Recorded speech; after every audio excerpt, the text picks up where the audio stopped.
जय माता दी। आज आप सुनेंगे गणगौर में सुनी जाने वाली सभी दुर्लभ एवं पौराणिक व्रत कथाएं। आइए शुरू करते हैं। एक बार की बात है, एक राज्य में राजा थे और उसी राज्य में एक माली भी था। राजा ने जौ और चने बोए और माली ने दूब बोई। राजा के जौ और चने बढ़ते जा रहे थे और माली की दूब घटती जा रही थी।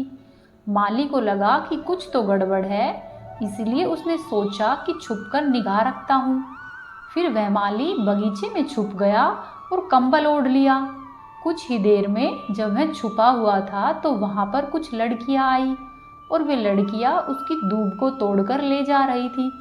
माली को बहुत गुस्सा आया। वह उन लड़कियों के पास आया और उनको डांटा। डांटकर माली ने उनकी चुन्नी छीन ली।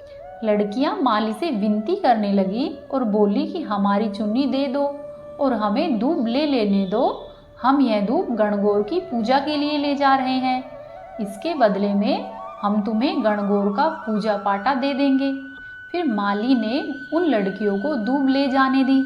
इस तरह से पूरे 16 दिन तक वो लड़कियां गणगौर की पूजा करती रही और माली के यहाँ से दूब लेकर जाती रही। फिर जब 16वें दिन गणगौर की पूजा पूरी हुई तो वे लड़कियां माली के घर पर गई।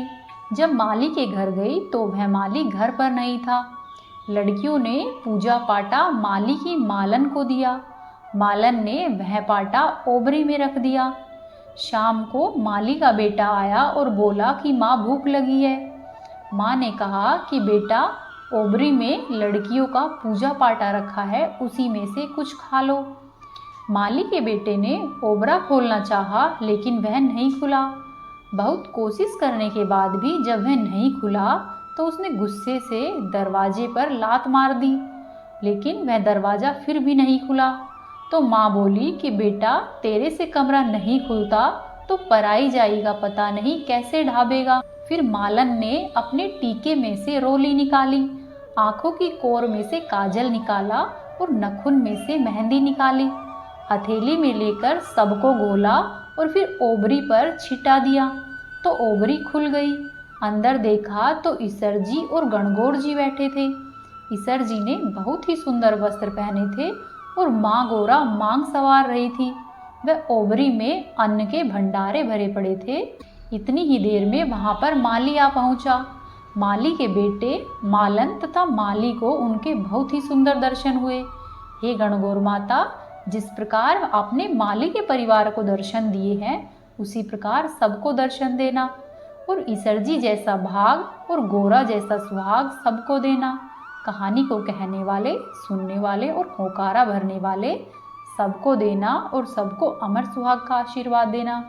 जय शिव शंकर, जय माँ पार्वती। एक बार शंकर भगवान पार्वती जी और नारद जी के साथ पृथ्वीलोक पर घूमने के लिए आए। वहाँ पर एक गांव में पहुँचे। उस दिन चैत्र माह के शुक्ल पक्ष की तृतीया तिथि थी। जैसे ही गांव वालों को भगवान के आने की सूचना मिली तो धनवान स्त्रियां श्रृंगार में तथा आवभगत के लिए तरह तरह के भोजन बनाने में व्यस्त हो गई। कुछ गरीब परिवार की महिलाएं जैसी थी वैसी ही अपनी थाली में हल्दी, चावल और जल आदि लेकर वहां पर आ गई और शिवजी पार्वती की भक्ति भाव से पूजा करने लगी। माता पार्वती उनकी पूजा से प्रसन्न हुई और उनके ऊपर हल्दी से अमर सुहाग छिड़क दिया। इस प्रकार माँ पार्वती का आशीर्वाद और मंगल कामनाएं पाकर वे स्त्रियां अपने घर को चली गई। कुछ देर बाद अमीर औरतें भी 16 श्रृंगार करके 56 भोग की थाली सजाकर वहां पर आ गई। तब भगवान शंकर ने पार्वती जी से कहा कि सारा सुहाग तो तुमने पहले ही उन स्त्रियों को दे दिया, अब तुम इनको क्या दोगी। तब पार्वती जी ने कहा कि आप उनकी बात छोड़े, उन्हें ऊपरी पदार्थों से निर्मित रस दिया है, इसीलिए उनका सुहाग धोती से रहेगा, परंतु इन लोगों को मैं अपनी उंगली चीरकर रक्त सुहाग दूंगी, जो कि मेरे समान ही सौभाग्यशाली बन जाएगा। जब कुलीन स्त्रियां शिव पार्वती की पूजा कर चुकी तब माँ पार्वती ने अपनी अंगुली चीरकर उन पर रक्त छिड़ककर अखंड सौभाग्य का वरदान दिया। इसके बाद पार्वती जी ने शिवजी से कहा कि मैं नदी में जाकर नहाकर आती हूँ। फिर माँ पार्वती वहाँ पर चली गई और नदी के किनारे जाकर उन्होंने बालू से शिवलिंग बनाया और उसकी आराधना करने लगी। शिवजी ने प्रसन्न होकर वरदान दिया कि आज के दिन जो भी स्त्री मेरा पूजन और तुम्हारा व्रत करेगी उसका पति चिरंजीवी होगा और अंत में उन्हें मोक्ष मिलेगा। इसके बाद पार्वती मैया वहाँ पर वापस आ गई जहाँ पर शिवजी और नारद जी को छोड़कर गई थी। शिवजी ने देर से आने का कारण पूछा तो पार्वती जी ने बहाना बनाया और कहा कि नदी के किनारे मेरे भाई और भाभी मिल गए थे। उन्होंने मुझसे दूध और भात खाने का आग्रह किया, इसीलिए मैं दूध और भात खाने लग गई। इसी कारण मुझे लौटने में विलंब हो गया। तब शिवजी बोले कि हम भी दूध और भात खाएंगे और ऐसा कहकर जंगल की तरफ चल दिए। पार्वती जी ने सोचा कि अब तो पोल खुल जाएगी। मैं प्रार्थना करती हुई शिवजी के पीछे पीछे चल दी। कुछ दूर जंगल में पहुंचने पर उन्होंने देखा कि सुंदर माया का महल बना हुआ था। उस महल में पार्वती जी के भाई और भाभी थे। भाई और भाभी ने उनका खूब स्वागत सत्कार किया और उनकी आवाभगत की और वहां पर रुकने का आग्रह किया। तीनों ने आतिथ्य स्वीकार किया। 3 दिन तक वहां पर रुके और फिर वहां से रवाना हो गए। भोलेनाथ, माँ पार्वती और नारद जी तीनों ही चलते चलते काफी दूर आ गए। शाम होने पर शिवजी ने पार्वती से कहा कि मैं अपनी माला तो तुम्हारे मायके में ही भूल आया हूँ। पार्वती जी ने कहा कि मैं लेकर आती हूँ और ऐसा कहकर पार्वती जी माला लेने के लिए जाने लगी। तब शिवजी बोले कि पार्वती, इस वक्त तुम्हारा वहां पर जाना ठीक नहीं है। ऐसा कहकर शिवजी ने नारद जी को माला लेने के लिए भेज दिया। जब नारद जी वहां पर पहुंचे तो उन्होंने देखा कि वहां पर कुछ नहीं था। महल का तो नामो निशान भी नहीं था और अंधेरे में जंगली जानवर घूम रहे थे। अंधकारपूर्ण वातावरण बहुत ही डरावना लग रहा था। यह देखकर नारद जी आश्चर्य में पड़ गए। तभी बिजली कड़की और नारद जी को वह माला एक पेड़ पर टंगी हुई दिखाई। माला लेकर नारद जी तुरंत ही वहां से दौड़ते हुए शिवजी के पास पहुंचे और शिवजी को वहां का वर्णन सुनाया। यह बात सुनकर शिवजी हंसने लगे और उन्होंने नारद जी को बताया कि पार्वती जी अपनी पार्थिव पूजा की बात गुप्त रखना चाहती थी, इसीलिए उन्होंने झूठा बहाना बनाया था और फिर असत्य को सत्य करने के लिए उन्होंने अपने पति धर्म की शक्ति से माया महल रचा था। सारी सच्चाई बताने के लिए ही मैंने तुम्हें वहां पर माला लेने के लिए भेजा था। यह जानकर नारद जी माँ पार्वती की पतिव्रता शक्ति से बहुत ही खुश हुए।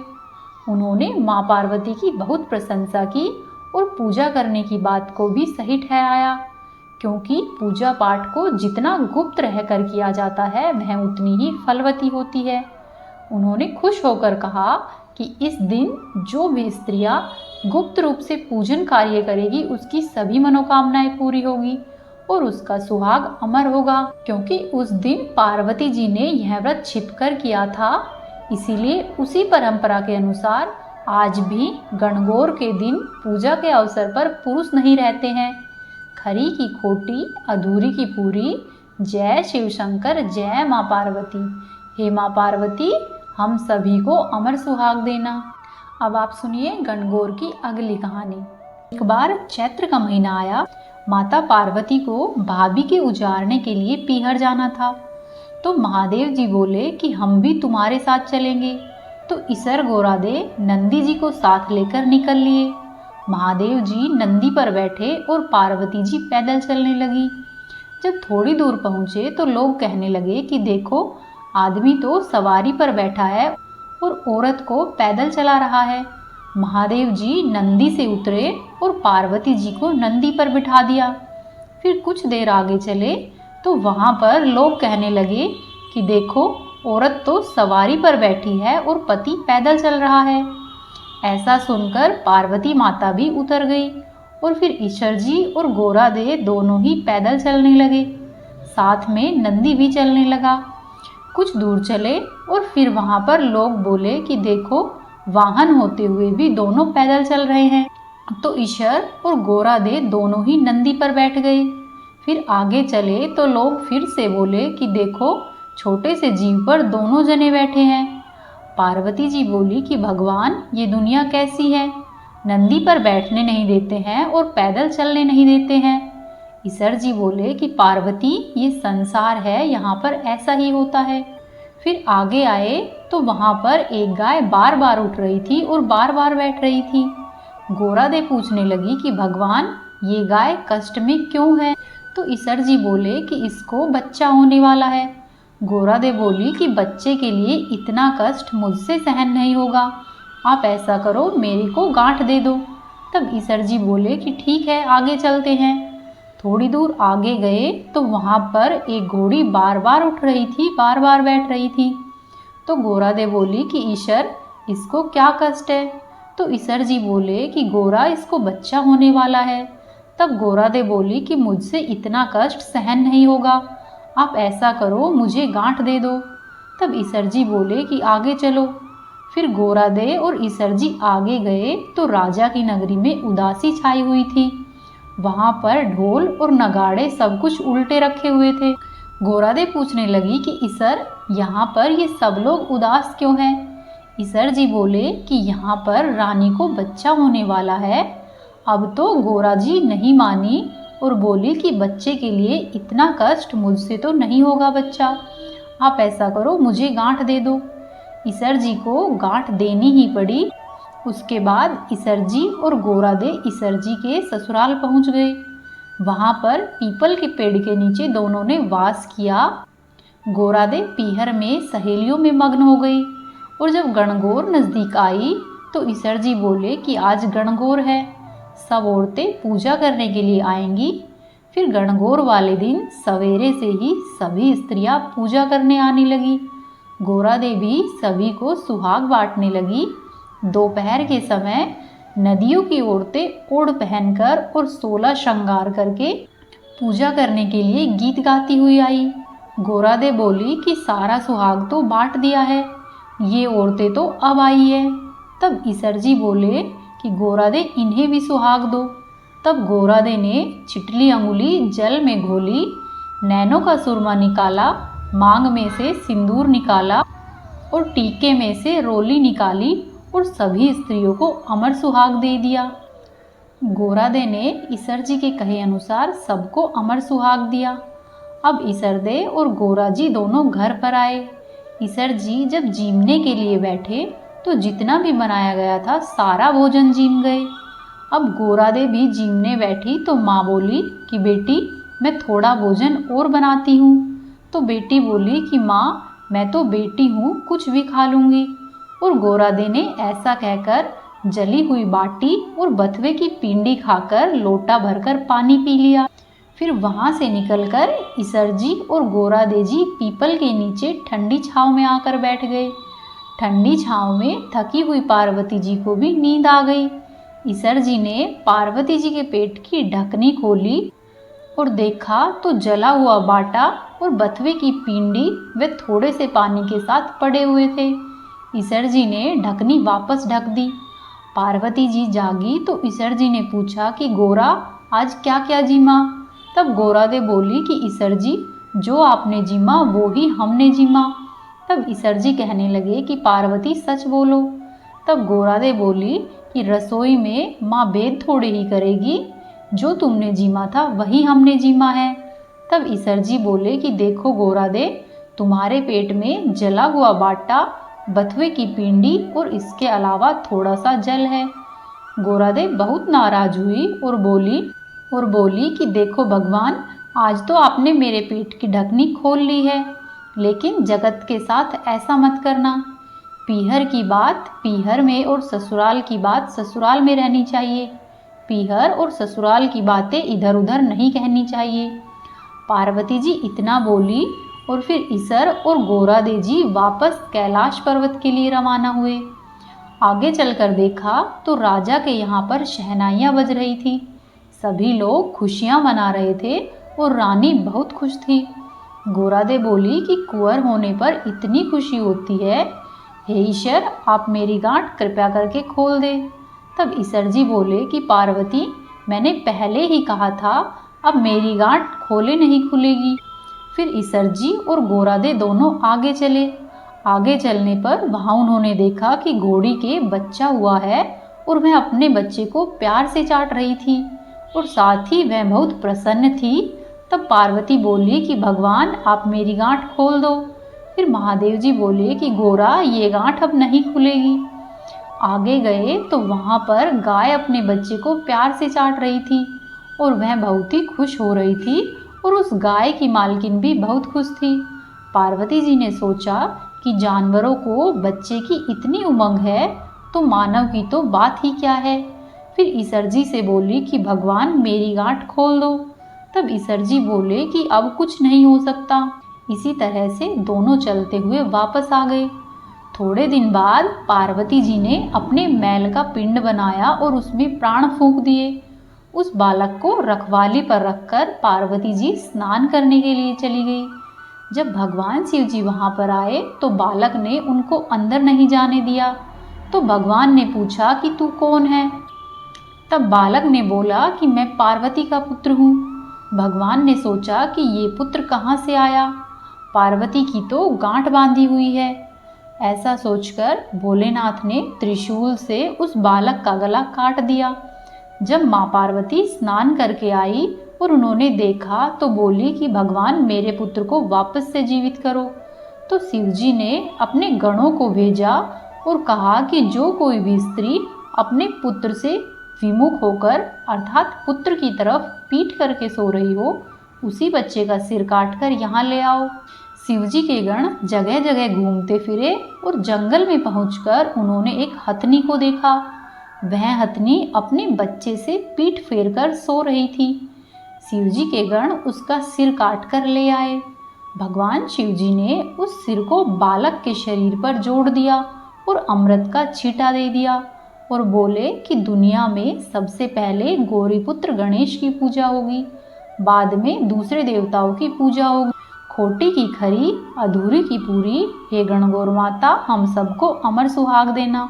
अब आप सुनिए गणगौर में सुनी जाने वाली अगली कहानी। एक बार की बात है, एक ब्रह्माणी के 5 बेटियां थीं। 5 बेटियां विधि विधान से देवाजी देव महादेव और माँ पार्वती का विधि पूर्वक पूजन करती और अमर सुहाग की कहानियां सुनती थी। पूजा के समय 4 बेटियों का दिया तो जलता रहता और पूजा पूरी होने तक जलता ही रहता, परंतु 5वीं बेटी का दीपक कहानी सुनने से पहले ही बड़ा हो जाता। यह देखकर 5वीं बेटी को चिंता होने लगी कि सभी बहनों का दीपक तो जलता रहता है, परंतु मेरा दीपक क्यों बढ़ जाता है। फिर इसी तरह से वह बेटी दिन प्रतिदिन सूखती गई। फिर एक दिन उसकी माँ ने पूछा कि बेटी क्या बात है, तुम दिन प्रतिदिन दुबली क्यों होती जा रही हो। फिर बेटी ने अपनी माँ को सारी बात बताई और कहा कि बेटा इसमें चिंता की कोई बात नहीं है, कल से तो दीपक में थोड़ा अधिक घी डालना। बेटी वैसा ही करने लगी और फिर भी उसका दीपक बढ़ जाता था। कुछ समय के पश्चात ब्राह्मण ने अपनी 5 बेटियों का विवाह कर दिया। 4 बेटियों के घर में तो अन्न और धन के भंडारे भरे पड़े थे, परंतु 5वीं बेटी की आर्थिक स्थिति थोड़ी कमजोर थी। उसका पति जंगल से लकड़ी काट कर लाता और फिर घर चलाता था, परंतु 5वीं बेटी बहुत ही संतोषी और बहुत समझदार थी, कभी भी किसी से शिकायत नहीं करती थी। विवाह के बाद भी वह लड़की महादेव और माता पार्वती की पूजा करती और अमर सुहाग की कहानी सुनती और कहती। इसी तरह से धीरे धीरे दिन बीतने लगे। एक दिन उसका पति कम लकड़ियाँ लेकर आया तो उसने पूछा कि क्या हुआ, आज आप लकड़ी कम लाए हो। तो उसके पति ने कहा कि आज मेरी तबीयत खराब है, मुझे बुखार है। फिर दूसरे दिन लड़की ने अपने पति से कहा कि आज आपकी तबीयत ठीक नहीं है, आज मैं भी आपके साथ जंगल में लकड़ियाँ काटने चलूँगी। फिर उसने अपने सास और ससुर से आज्ञा ली और अपने पति के साथ जंगल की ओर चल पड़ी। जब वे जंगल में पहुँचे तो थोड़ी ही देर में उसके पति की तबीयत खराब हो गई और उसके पति की मृत्यु हो गई। जंगल में वह अकेली थी और वहाँ पर कोई मदद के लिए भी नहीं था। वह अपने पति का सर गोद में रखकर विलाप करने लगी। रोते रोते शिवजी और माँ पार्वती को पुकारने लगी। लड़की कहने लगी कि हे महादेव, हे माँ पार्वती, मैंने सदा ही आपका ध्यान व पूजन किया है। आपके सिवा मेरा कोई नहीं है। मैं घर जाकर अपने बूढ़े सास और ससुर को क्या कहूँगी। लड़की का इस प्रकार का विलाप सुनकर और सच्ची भक्ति देखकर माँ पार्वती ने कहा कि हे प्राणनाथ, इस निर्जन जंगल में हमें कौन पुकार रहा है, हमें अवश्य ही उसकी रक्षा करनी चाहिए। तब माँ पार्वती और शिवजी वहाँ पर आए और उन्होंने लड़की से पूछा कि तुम्हें क्या हुआ है, तुम इस तरह से क्यों रो रही हो। तब लड़की ने सारी बात माँ पार्वती और शिवजी को कह सुनाई। फिर लड़की ने माँ पार्वती और शिवजी के चरण पकड़ लिए और सुहाग देने की प्रार्थना करने लगी। उसकी पूजा और भक्ति से प्रसन्न होकर माँ पार्वती ने उसे अमर सुहाग का वरदान दिया और उसके पति को जीवन दान दे दिया और आशीर्वाद दिया कि जो भी कोई सुहागन स्त्री श्रद्धा और भक्ति से अमर सुहाग की शिवजी और माँ पार्वती का पूजन करेगी, वह कथा सुनेगी, वह सदा ही सौभाग्यवती रहेगी। उसके सुख, संपत्ति व अन्न धन के भंडारे सदा ही भरे रहेंगे। हे माता, ईसरजी जैसा भाग और गोरा जैसा सुहाग सबको देना। कहानी को कहने वाले, ओंकार भरने वाले और सुनने वाले सबको देना। अब आप सुनिए गणगौर व्रत की अगली कहानी। एक बार भगवान शिव और माता पार्वती वन में गए और चलते चलते वे दोनों बहुत ही घने वन में पहुंच गए। तब माता पार्वती ने भगवान शिव से कहा कि हे प्रभु, मुझे प्यास लगी है। इस पर भगवान शिव ने कहा कि देखो देवी, उस ओर पक्षी उड़ रहे हैं, अवश्य ही उस स्थान पर जल होगा। ऐसा कहकर भोलेनाथ और माँ पार्वती उस ओर चले गए। वहाँ पर पहुँचने पर उन्होंने देखा कि वहाँ पर एक नदी बह रही है। फिर पार्वती जी ने पानी को पीने के लिए अपनी अंजलि में जल भरा तो उनके हाथ में दूब का गुच्छा आ गया। पार्वती जी ने अंजलि खाली कर दी। जब उन्होंने दूसरी बार अंजलि भरी तो टेसू के फूल उनके हाथ में आ गए। फिर पार्वती जी ने तीसरी बार अंजलि भरी तो ढोगला नामक फल उनके हाथ में आ गया। इस बात से पार्वती जी के मन में कई तरह के विचार उठने लगे, परंतु उनकी समझ में कुछ नहीं आया। उसके बाद भगवान शिव शंभू ने उन्हें बताया कि आज चैत्र माह के शुक्ल पक्ष की तीज है। विवाहित महिलाएं अपने सुहाग के लिए व्रत रखती है और कुंवारी महिलाएं अच्छा सुहाग पाने के लिए व्रत रखती है। इसीलिए हे पार्वती, गौरी जी को चढ़ाए गए दूब, फूल और अन्य सामग्री बहकर नदी में आ रहे हैं। ऐसा सुनकर पार्वती जी ने विनती की कि हे स्वामी, आप 2 दिन के लिए मेरे माता और पिता का नगर बनवा दे, जिससे कि नगर की सभी स्त्रियां वहां पर आकर गणगौर का व्रत करें और मैं खुद ही उनके सुहाग की रक्षा का आशीर्वाद दूं। तब भगवान शिव शंकर ने ऐसा ही किया और थोड़ी ही देर में बहुत सी स्त्रियों का एक दल आया। तो देवी पार्वती ने उस समय अपने हाथों में जल लेकर उन महिलाओं पर सुहाग रस छिड़क दिया। देवी पार्वती ने उन महिलाओं को अटल सुहाग का आशीर्वाद दिया और उसके बाद वे महिलाएं चली गई। कुछ समय बाद कुछ धनवान महिलाओं की टोलियां हाथों में विभिन्न प्रकार के पकवान और अन्य तरह तरह की वस्तुएं सजाती हुई 16 श्रृंगार करके माँ पार्वती और शिवजी की सेवा में आई। उनको देखकर भोलेनाथ ने माँ पार्वती से कहा कि हे पार्वती, तुमने तो सारा सुहाग रस उन महिलाओं को दे दिया है, अब तो तुम्हारे पास शेष ही नहीं है, अब तुम इन्हें क्या दोगी। तब देवी पार्वती ने भगवान शंकर की ओर देखा और उनसे कहा कि मैंने उन महिलाओं को ऊपरी सुहाग रस दिया है, इन महिलाओं को मैं अपने ही समान सौभाग्य का आशीर्वाद दूंगी। इसके बाद देवी पार्वती ने अपनी एक अंगुली को काटकर उससे निकलने वाले रक्त को सभी महिलाओं के ऊपर छिड़क दिया। जिसके ऊपर जैसा रक्त गिरता गया उसे उतना ही सुहाग मिलता गया। इस तरह से देवी पार्वती ने चैत्र शुक्ल की तिथि को सभी महिलाओं को सुहाग बांटा था। हे भोलेनाथ, हे माँ पार्वती, जैसे उन स्त्रियों की मनोकामनाएं पूरी की है वैसी ही हम सभी की करना। ईसर जैसा भाग और गोराजी जैसा अमर सुहाग हमको भी देना। कहानी को कहने वाले, सुनने वाले और होकारा भरने वाले सबको अमर सुहाग देना। अब आप सुनिए गणेश जी की कहानी। गणेश जी की कहानी सभी प्रकार के व्रत में सुनी जाती है, कोई भी व्रत करने पर उस व्रत की कहानी के अलावा गणेश जी और लपसी तपसी की कहानी कही सुनी जाती है। ऐसा करने से ही व्रत का पूरा फल मिलता है। आइए शुरू करते हैं। एक समय की बात है, एक भाई और बहन रहते थे। बहन का नियम था कि वह अपने भाई का चेहरा देखकर ही खाना खाती थी। वह रोजाना सुबह उठती और जल्दी जल्दी अपने घर का सारा काम करके अपने भाई का मुंह देखने के लिए पीहर जाती। वह अपने पीहर से मायके के लिए जब जाती थी तो वह एक जंगल से होकर गुजरती थी। जंगल में एक दिन उसने गणेश जी की मूर्ति देखी। उसने गणेश जी के सामने हाथ जोड़े और कहा कि हे गणेश जी, मेरे जैसा अमर सुहाग और मेरे जैसा अमर पीहर सबको दीजिए।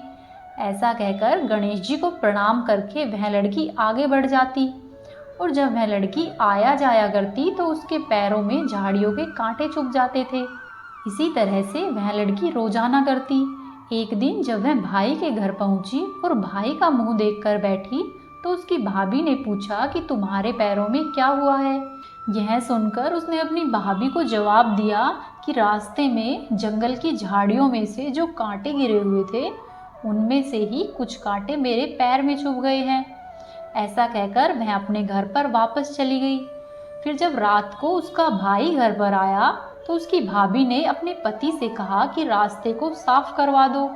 आपकी बहन जब आपका मुंह देखने के लिए यहाँ आती है तो उसके पाँव में बहुत से कांटे चुभ जाते हैं।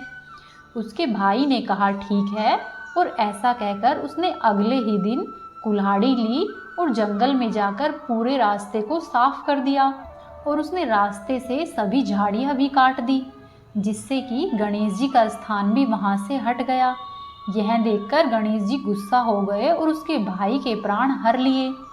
उसके बाद जब लोग अंतिम संस्कार के लिए उसके भाई को लेकर जा रहे थे तब उसकी भाभी रोते हुए लोगों से कहने लगी कि थोड़ी देर रुक जाओ, इसकी बहन आने वाली है।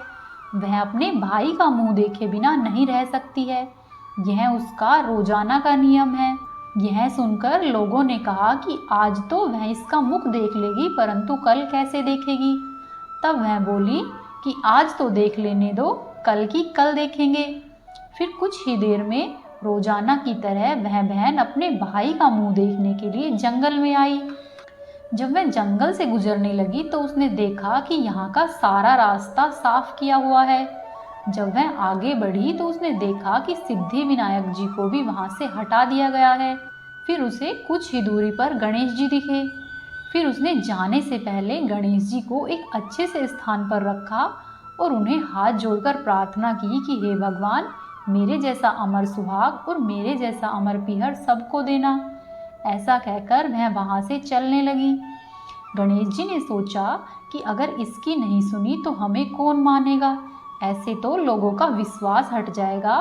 तब गणेश जी ने उसे आवाज़ दी कि बेटी, इस खेजड़ी की 7 पत्तियाँ लेकर जा और उसे कच्चे दूध में घोलकर भाई के ऊपर छींटा मार देना, वह उठकर बैठ जाएगा। यह सुनकर जब बहन ने पीछे मुड़कर देखा तो वहाँ पर कोई नहीं था।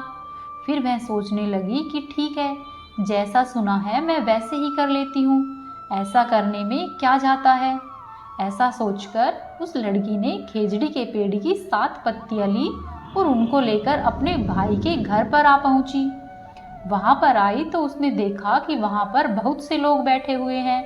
भाभी बैठकर रो रही है और भाई की लाश रखी है। तब उसने खेजड़ी की उन 7 पत्तियों को कच्चे दूध में घोला और उससे भाई के ऊपर छींटे मार दिए। ऐसा करने से उसका भाई उठकर बैठ गया और उसका भाई बोला कि बहन, मुझे तो बहुत गहरी नींद आ गई थी। तब बहन बोली कि भाई, तुम्हारे जैसी नींद किसी दुश्मन को भी ना आए। ऐसा कहकर उसने सभी बातें अपने भाई से कह सुनाई। हे गणेश जी महाराज, जैसा आपने उस लड़की को अमर सुहाग और अमर पीहर दिया है वैसा ही सबको देना। कहानी को कहने वाले, सुनने वाले और होकारा भरने वाले सब पर अपनी कृपा रखना। बोलो गणेश जी महाराज की जय, बोलो शिव जी भगवान की जय, बोलो माँ पार्वती की जय। अब आप सुनिए लपसी और तपसी की कहानी। एक लपसी था और एक तपसी था। तपसी हमेशा ही भगवान की तपस्या में लीन रहता। लपसी रोजाना ही 1.25 सेर की लापसी बनाता, भगवान को भोग लगाता और फिर खुद जीमता। इसी तरह से दिन बीत रहे थे। फिर एक दिन दोनों झगड़ा करने लगे। तपसी बोला कि मैं रोजाना भगवान की तपस्या करता हूँ, इसीलिए मैं बड़ा हूँ। और लपसी बोला कि मैं रोजाना भगवान को 1.25 सेर लापसी का भोग लगाता हूँ, इसीलिए मैं बड़ा हूँ। इतने में ही नारद जी वहाँ से गुजर रहे थे। दोनों को लड़ता हुआ देखकर नारद जी रुके और उनसे पूछा कि तुम दोनों क्यों लड़ रहे हो। तब लपसी ने खुद के बड़ा होने का कारण बताया और तपसी ने खुद के बड़ा होने का कारण बताया। तब नारद जी बोले कि तुम्हारा फैसला मैं कल करूँगा। दूसरे दिन लपसी और तपसी दोनों नहा धोकर अपनी रोज की भक्ति करने के लिए आए तो नारद जी ने छुपकर 1.25 करोड़ की एक अंगूठी उन दोनों के आगे डाल दी। तपसी की नज़र जब अंगूठी पर पड़ी तो उसने चुपचाप ही अंगूठी को उठाया और अपने पैर के नीचे दबा लिया। लपसी की नज़र अंगूठी पर पड़ी तो उसने ध्यान नहीं दिया और भगवान का भोग लगाकर लापसी खाने लगा। फिर नारद जी उनके सामने आए तो दोनों ने पूछा कि कौन बड़ा है। तो नारद जी ने तपसी से खड़ा होने को कहा। इस पर तपसी खड़ा हुआ तो उसके नीचे दबी हुई वह अंगूठी दिखाई दी। तब नारद जी ने तपसी से कहा कि तपसी, इतनी तपस्या करने के बाद भी तुम्हारी चोरी करने की आदत नहीं गई है, इसीलिए लपसी बड़ा है। तुम्हें तुम्हारी तपस्या का कोई भी फल नहीं मिलेगा। तब तपसी शर्मिंदा होकर माफ़ी मांगने लगा। उसने नारद जी से पूछा कि मुझे मेरी तपस्या का फल कैसे मिलेगा। तब नारद जी बोले कि यदि कोई गाय और कुत्ते की रोटी नहीं बनाएगा तो उसका फल तुझे मिलेगा। यदि कोई ब्राह्मण को जिमाकर दक्षिणा नहीं देगा तो उसका फल तुझे मिलेगा। यदि कोई साड़ी के साथ ब्लाउज नहीं देगा तो उसका फल तुझे मिलेगा। यदि कोई दिए से दिया जलाएगा तो उसका फल तुझे मिलेगा। और यदि कोई कहानी सुन ले लेकिन तुम्हारी कहानी नहीं सुने तो उसका फल तुझे मिलेगा। उस दिन से हर व्रत के साथ लपसी और तपसी की कहानी कही और सुनी जाती है। जय हो नारद जी की, जय श्री लक्ष्मी नारायण की। ये थी गणगौर की कहानियाँ। गणगौर की कहानियाँ हमेशा ही 3, 5 या फिर 7 सुनी जाती है।